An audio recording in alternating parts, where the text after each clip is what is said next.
Welcome to the Half-Life Episode 1 Anniversary Edition. Let's play.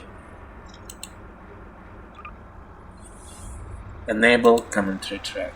Yep. Start a new game.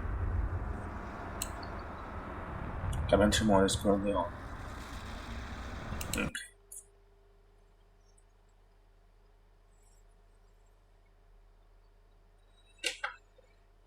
I thought, I was thinking, should I play episode 1? Yeah, why not? Why not?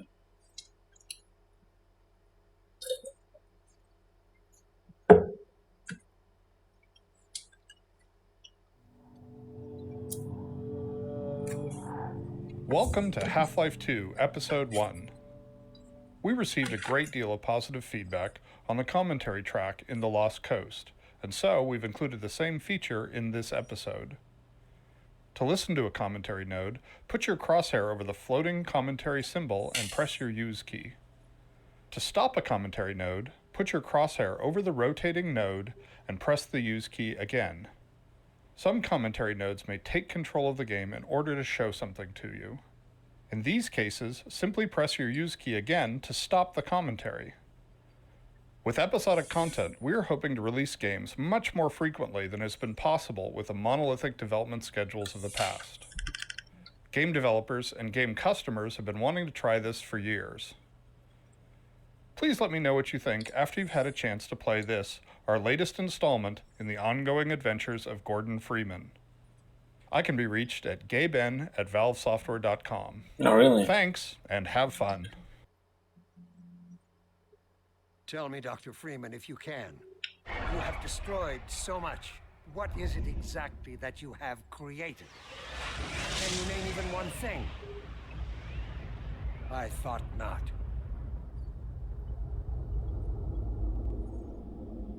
We used an upgrade of the Refractionator from Half-Life 2 to make the Vortigaunts warp into the intro. The major difference is that this time we are only refracting pixels that come from the Vortigaunts themselves. We placed a large sheet of refractive geometry in front of each Vortigaunt to achieve this effect. This intro sequence establishes some important initial pieces of Episode 1's story and setting. Our earlier versions of the intro sequence were heavy on graphic effects and relatively light on storytelling. When we showed those early versions to playtesters, they thought it was cool, but rarely had any idea what was supposed to be happening. We went through several iterations, each time simplifying the editing and tightening up the effects. We eventually arrived at a good middle ground between the sort of psychedelic look we were shooting for and basic comprehension of what was actually taking place. We'll see about that.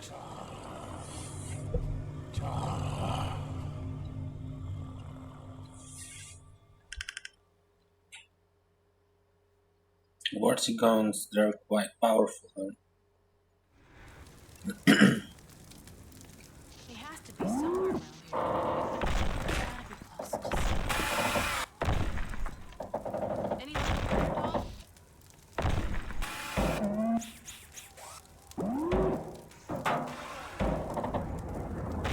Dog, I think I found something. Drop what you're doing and help me over here. Oh my God! Gordon! I was so worried. Hey, the gravity gun. Give it to him, dog. There, Gordon. Players love Dog's Dog, happy to see you. so we I made can sure tell. that he was the first thing you see when Okay, you wake up Dog. in episode Go 1. get the monitor set We up also so wanted can check in players to with get a my glimpse dad. of the crippled He must Citadel. be worried sick When about Dog us. lifts you out of the rubble, it's one of the was few so instances sure I in the wouldn't game find you when we here. take control of the player's view. This allowed us to ensure the player's Citadel's view really lingered coming briefly apart. on the Citadel before Dog set them I down. still don't know how we got out of there. The last thing I remember Since we never is take control away from the rain players, falling. it can be a real pain to get them Huge to notice explosion, important environmental and events. I heard It's a vortigaunts. constant design challenge for Next us. thing I knew, Dog The was Citadel taking me will out be of the erupting rubble. in a massive light show that took 10 of us It's 2 months to all so orchestrate. strange. And if we're not careful, the player will end up facing the other direction staring at a tire. In this case, to It's my establish dad. that the Citadel We've is been coming trying to apart reach at the him for seams. hours. We wanted the player to notice the debris falling off of it. We used a pretty straightforward Really cares method that we here. found you. Alex explicitly mentions the Citadel while pointing at it. Like most of these solutions, it's not foolproof, but it has a high success rate. The Citadel is supposed to be a building of unprecedented scale. So out of scale with the rest of the world, in fact, that we couldn't render it without our 3D skybox technology. This technology allows us to build the Citadel as a 1/16th scale model off in an unreachable corner of the map, and seamlessly merge it into the scene. We also use this technology to create the illusion of vast spaces and distant horizons. This area was redesigned several times in order to keep the player in this space while Alex delivers some exposition. As much as we hated to do it, the final solution was to have Alex climb out while the player looks for an alternate route. Hold on a sec, there's so We much portray interference. Alex as more athletic and nimble than Gordon, so players shouldn't get too irritated by the fact that she can get to places they can't. Honestly, we're not especially happy with this crutch, but it's a trade-off we sometimes have to make so that we can get Alex out of the way of interesting player challenges. Right off the bat, we needed to hammer home some story points, reintroduce the cast of characters, and explain the player's immediate goal. It was a pretty intimidating chunk of non-interactive exposition. We generally approach these scenes by writing way too much, and then through constant playtesting, trimming the scene to more manageable levels. But in this case, even after some heroic pruning, the opening scene still felt too long. We ended up splitting the introductory sequence into 3 scenes, separated by some gravity gun puzzle solving, and then a dramatic walk across a crumbling land. Eli, I'm sorry, but surely there's no need for undue alarm. Alex is When we designed the Half-Life 2 facial system back in 2000, our goal was to get a natural-looking performance at a moderate distance. Given our real-time polygon and texture budgets, we chose fairly reserved or constrained performances over ever having the actors' faces get into a bad-looking or unnatural expression. For Episode 1, we wanted to extend the character's facial system to support more intense performances with a wider range of facial expressions that would hold up better at close range. These facial improvements included increasing the detail around the eyes and mouth, increasing the number of facial shape targets, think of these as movements of muscle groups, by about 50%, rewriting the rules that control how these shapes blend, and increasing the intensity of many of our existing shapes. In addition, we added support for controlling the amplitude of the facial movement for lip sync animation, which let us dampen or amplify the mouth shapes based on the volume or intensity of the dialogue. Monitor scenes are especially difficult to make interesting, since they tend to involve literally just talking heads. By interweaving critical expository information, like how dangerous the Citadel has become, with some dramatic character interaction between Alex, Eli, and Dr. Kleiner, we were able to convert a potential liability into one of the strongest scenes in the game. A great way to illustrate characters' relationships to each other is to have one of the characters in danger and show the other's reactions to it, which is what this scene is all about. Dog, a little help, please? Sometimes we need to keep the player in an area so that we can deliver some critical dialogue or run an important sequence of events. Thanks. In these cases, we temporarily block the player's path using what we call a gate. Okay, These boy, gates generally pack up take and the meet us form on of the some far side of the obstacle that switch. can only be removed or opened by some character or event. Whoa. In this case, the obstacle is What a a crashed drop. gunship that can only be moved out of the way by After you, dog. Gordon.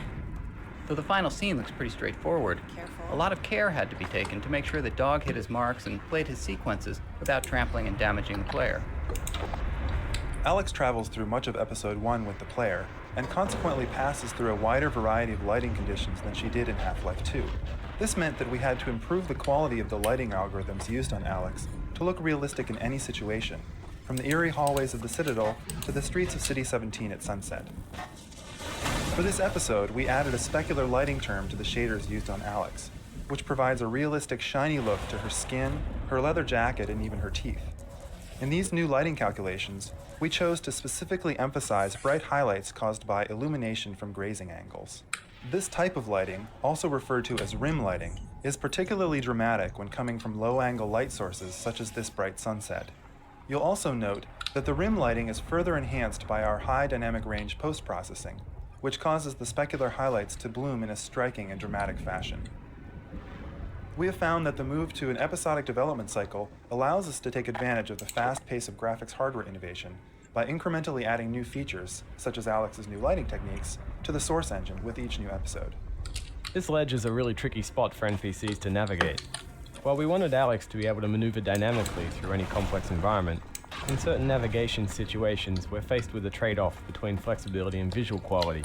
In this particular case, she navigates the ledge with a combination of AI and scripted animations. We've continued to evolve the systems of Half-Life 2 whereby characters move fluidly through dynamic AI and scripted navigation, but ultimately what matters most is how it looks to the player. Oh my God, Dog! Our games are created by design collectives that we call cabals. Dog, are you all When the right? idea to have you and Alex sit in a van and then have Dog toss it across the gorge was first suggested during a cabal meeting, You scared the hell everyone out thought it was funny, Now and then we stay moved with on to us. more serious solutions for the gorge crossing. As the design progressed, though, we kept coming back to the van idea, and eventually everyone agreed that we should give it a try. We're trying to get back in that place. Even though the idea was kind of outrageous, it satisfied some key goals we had for the scene. Alex and the player get across the impassable gorge, and Dog is able to play a key role in the mission, while also plausibly getting left behind. There were still some problems to solve, though. Attaching animated models to the van was tricky, and making sure the van didn't kill the player took some thought, and it took a number of tries before we were able to really illuminate Dog's thinking, as he went from testing his idea with chunks of debris to finally presenting the plan to Alex. Ultimately, we were able to create a scene that solved some tricky game design issues, provided an intimate view of the relationship between Alex and Dog, and delivered a surprising and visceral entrance to the Citadel. It's really important to us to create scenes that showcase strong relationships between our characters. The relationship between Alex and Dog seems to be especially satisfying to players. In the scene leading up to the van toss, we had a bug before the animation was complete, where Dog's head was shaking as he looked back at Alex. In a happy accident, his head shook right after she asked him, "You did do the math, right?" In playtests, players thought this was intentional and always laughed. Wait a minute. Because Oh, of no. that, we worked it into the You're not animation, and it serious. ended up being a terrific little moment between Dog and Alex.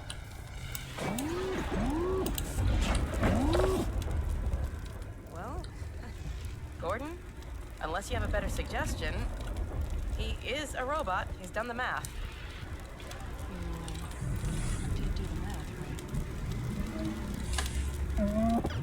Uh-huh. I want you to get out of here as fast as you can. Go find Dad. We'll catch up, don't worry.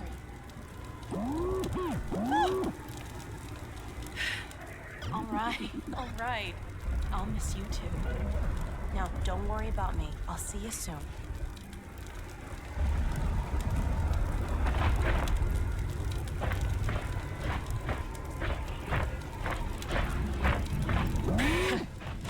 Brace yourself, Gordon. Okay, Dog, let's do it. Before I change my... Okay. Careful, hold on. Whoa. Phew. Whew. Good throw, Dog. Now go, boy, go on. You'll be fine, just... Uh-oh. What now? Whoa. Hold on.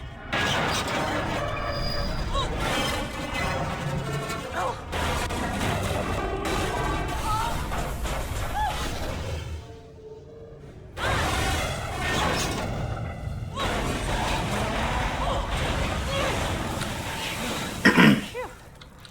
How they survived The this. next ride starts.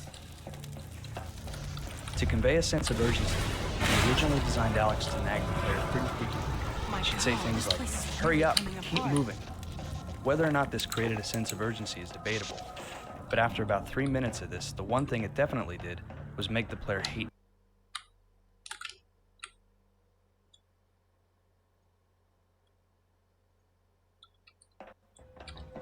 I know. This is unbelievable. We populate our environments with spots where players can take a break to look out over an expanse of cool scenery. We call these vistas. This particular vista was designed to give anyone familiar with the Citadel interior from Half-Life 2 a good view of what it looks like now that everything's falling apart. The pods that are sliding off their track and into the abyss really sell the idea that the Citadel is half abandoned and in chaos. In an early version of this map, Alex led the player through the whole thing. To make Alex seem less omniscient, we had her access a console here to get her bearings.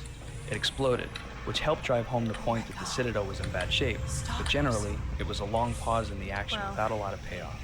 After we made the high-level decision to have Alex follow the player, this entire scene became irrelevant, and we happily cut the whole thing. Damn, I can't get this down.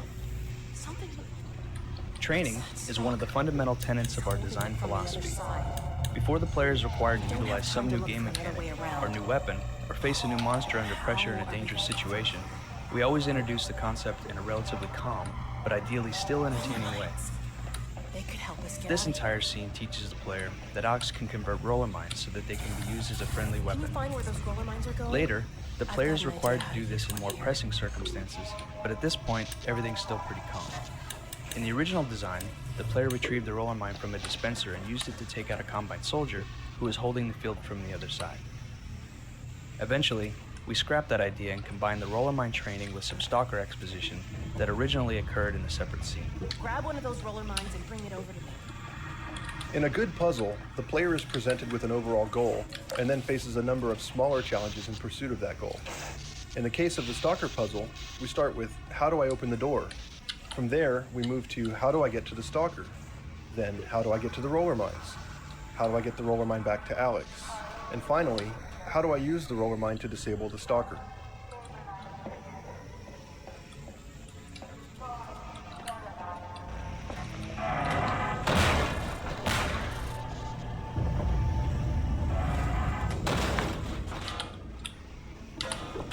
No way.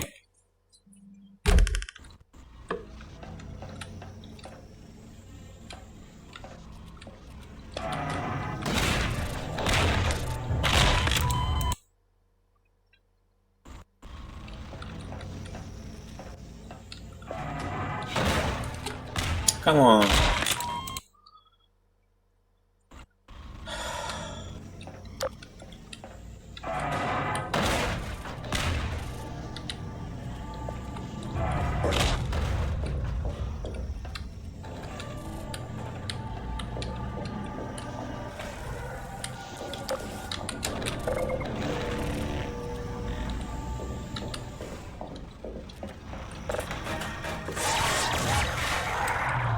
Ah, shit.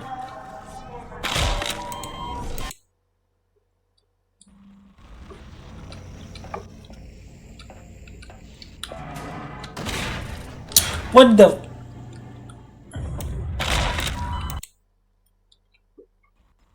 Really?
Dad taught me how to reset the targeting system on these things.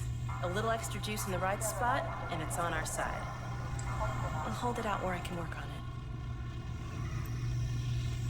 it. There it is. It's a lot more unstable, but it should last long enough to take out the stalker. Okay. We can get through now. Let's go.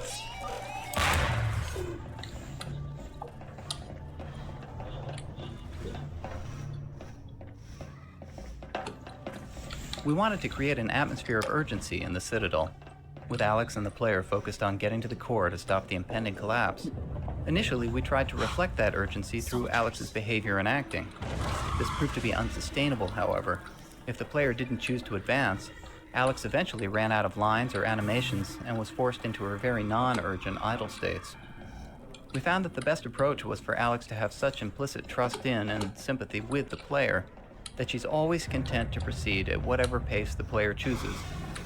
Once we adopted this principle, lines where Alex sounded impatient or frustrated with the pace of progress quickly stood out and were cut.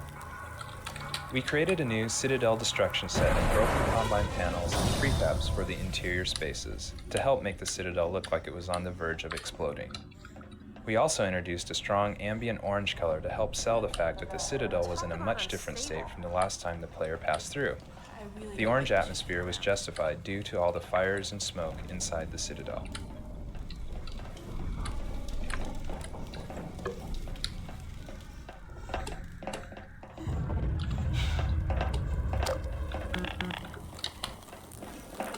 Where should I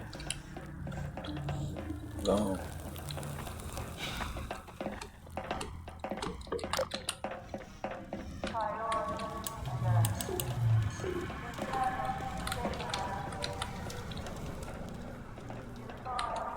The primary goal of the first Citadel map is to communicate to players that the Citadel is falling apart. The Vortex was a late addition in an effort to beef up the idea that the Citadel is becoming a very dangerous place. We had particular difficulty in conveying the danger zone here. In early playtests, players thought that the entire bridge was dangerous at all times. Some additional effects work helped let players know where the dangerous areas were. We would have loved to base more gameplay on this Vortex idea, but we just didn't have the time.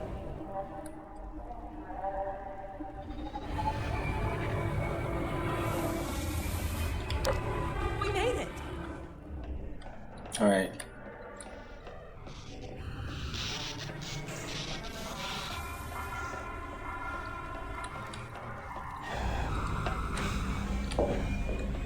We revealed the pod here to let players see it up close. At the same time, we didn't want players to get too good a look at what's inside. An old version of the scene had the pod simply hanging from the ceiling. It would burst open and then charge up your gravity gun, but not do much else. The current scene gives us a much more dramatic reveal of the pod and an opportunity to introduce the mind blast it's capable of emitting. Though they don't play a large role in Episode 1, these guys were a functional requirement of Episode 2, which meant we effectively had to ship a piece of that episode early. There's no way I can survive in that environment. Thank God, it's just an old recording. The host body, you must be joking. I can't possibly. We decided this space needed to look unique and appear to have more significance than the rest of the Citadel areas the player had already traveled through, while at the same time feeling as though it was still made with Combine technology. This room introduces a story point that plays a big role in Episode 2, so the player has to feel like something important is going on in here. A different fog setting, as well as different light styles and configurations, helped achieve this. The red lighting is a good contrast to the traditional blue-green colors of the Citadel.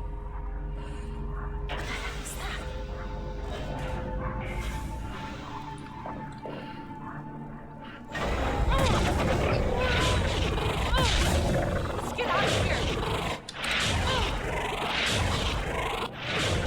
It's important that the player has some empathy for Alex, rather than seeing her as just a bullet-spitting robot.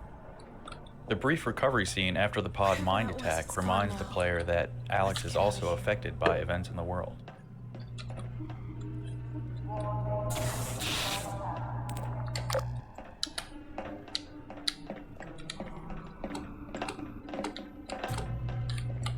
Gordon? What's going on in there?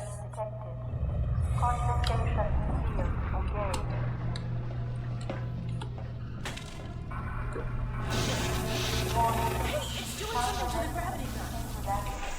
It looks like it did in Green's portal reactor.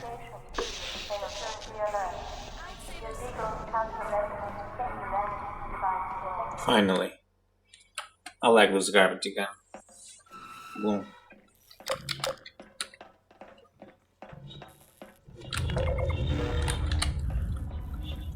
The Lightbridge ball sockets are a clear example of our training approach to new gameplay elements. We train the players with a leading example, confirm they understand the concept, then switch up the problem set and make them use it in a new way.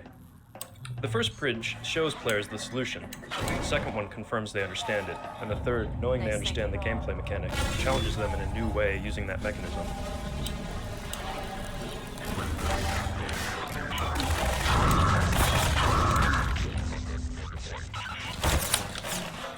Impending destruction is a recurring theme in the Citadel. From story, mood, and visual standpoints, this changes the Citadel. The destruction needed to feel natural rather than entirely scripted upon the player's actions. Not showing the destructive events dynamically makes the player assume the level of damage is static. However, if the events are too obviously triggered by player movement, the destruction feels too scripted. We found the solution was to give players glimpses of things that were happening at the periphery of the player's space, as well as in their immediate vicinity, to give the feeling that stuff is happening whether the player is present or not.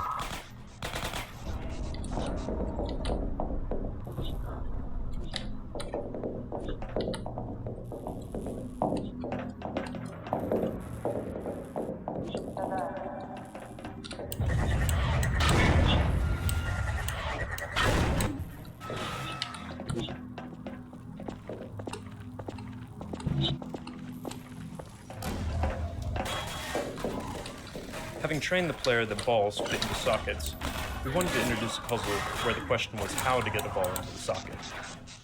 The puzzle we came up with involved a socket with an object blocking it, so that the player would have to ricochet a ball into place.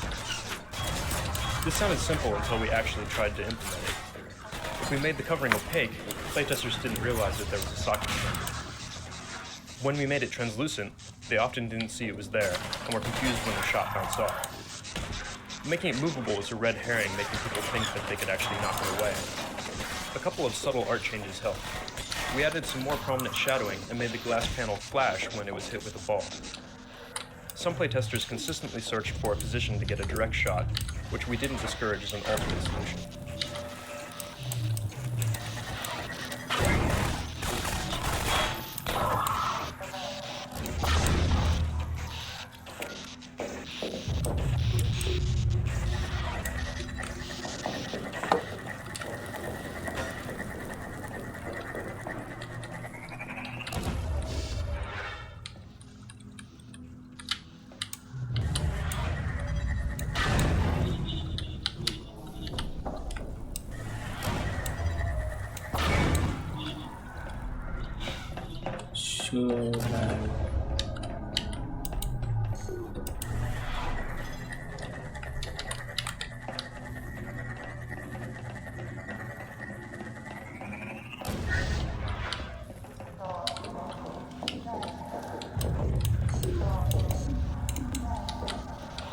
Having trained the player that balls fit into sockets, we wanted to introduce a puzzle where the question was how to get a ball into the socket.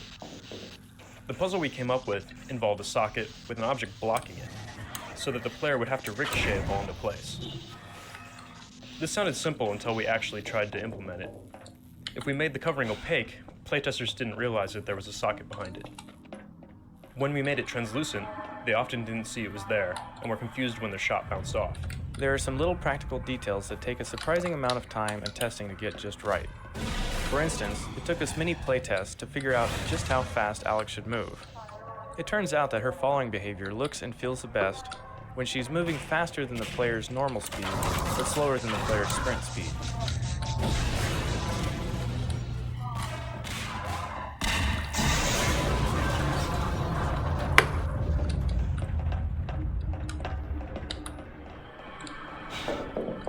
This dropship scene was another case where we had to be clever about drawing the player's attention to something cool that was about to happen, which the player could easily miss if they weren't looking in the right direction.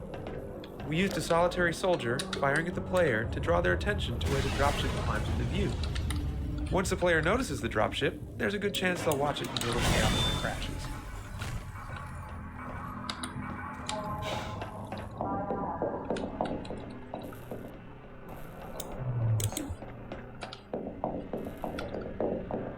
Sometimes she's following, sometimes she is approaching.